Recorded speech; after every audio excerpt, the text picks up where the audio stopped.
Mheshimiwa Mwenyekiti, kwa sababu nimepewa nafasi chache, naomba nimalizie kitu kimoja.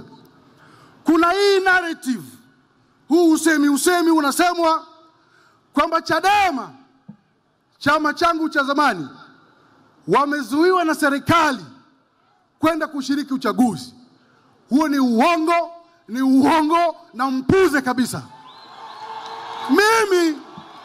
Mimi nimekuwa mjumbe wa kamati kuu ya Chadema mpaka muda huu ninapojiuzulu hapa.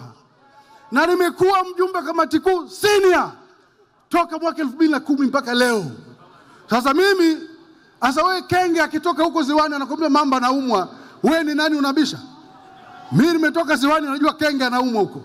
Sasa wewe unabishaje? Sasa iko hivi. CCM hoye. Tarehe 20 mwaka huu Januari tulikuwa Dar es Salaam. Tukafanya kitu kinaitwa baraza kuu ya chama. Baraza kuu ikatoa mapendekezo, tukapeleka kwenye mkutano mkuu wa chama. Wote tukakubaliana kwamba Chadema sisi tushiriki uchaguzi. Sasa nani amekatalia kushiriki sisi? Ni sisi tulikunja, sisi tuliamua kuweka mpira kwa pani, tumeogopa tukaenda. Peoples, isikilizeni wa Tanzania na matakwa ya Tanzania. Nataka useme kauli mbele yao kwamba wewe sio sehemu ya watakaohama. Na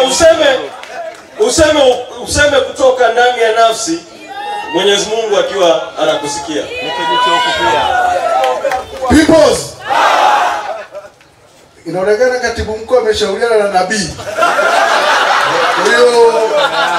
Kwa hiyo hapa inatengenezwa ile kwa midwife. Ndugu zangu, watu wa Geita na kanda ya Victoria, mimi ni mwenyekiti wa Chadema kanda Victoria. Hiki chama kimebeba matumaini ya watu wengi. Mimi binafsi Wenje, kakaangu amezikwa na aliuawa kwa sababu ya Chadema. Kwa familia yangu tuna jeraha, tuna kovu, na tuna matumaini, tunasonga mbele kwa sababu tunajua kuna gharama ya kulipa katika safari hii.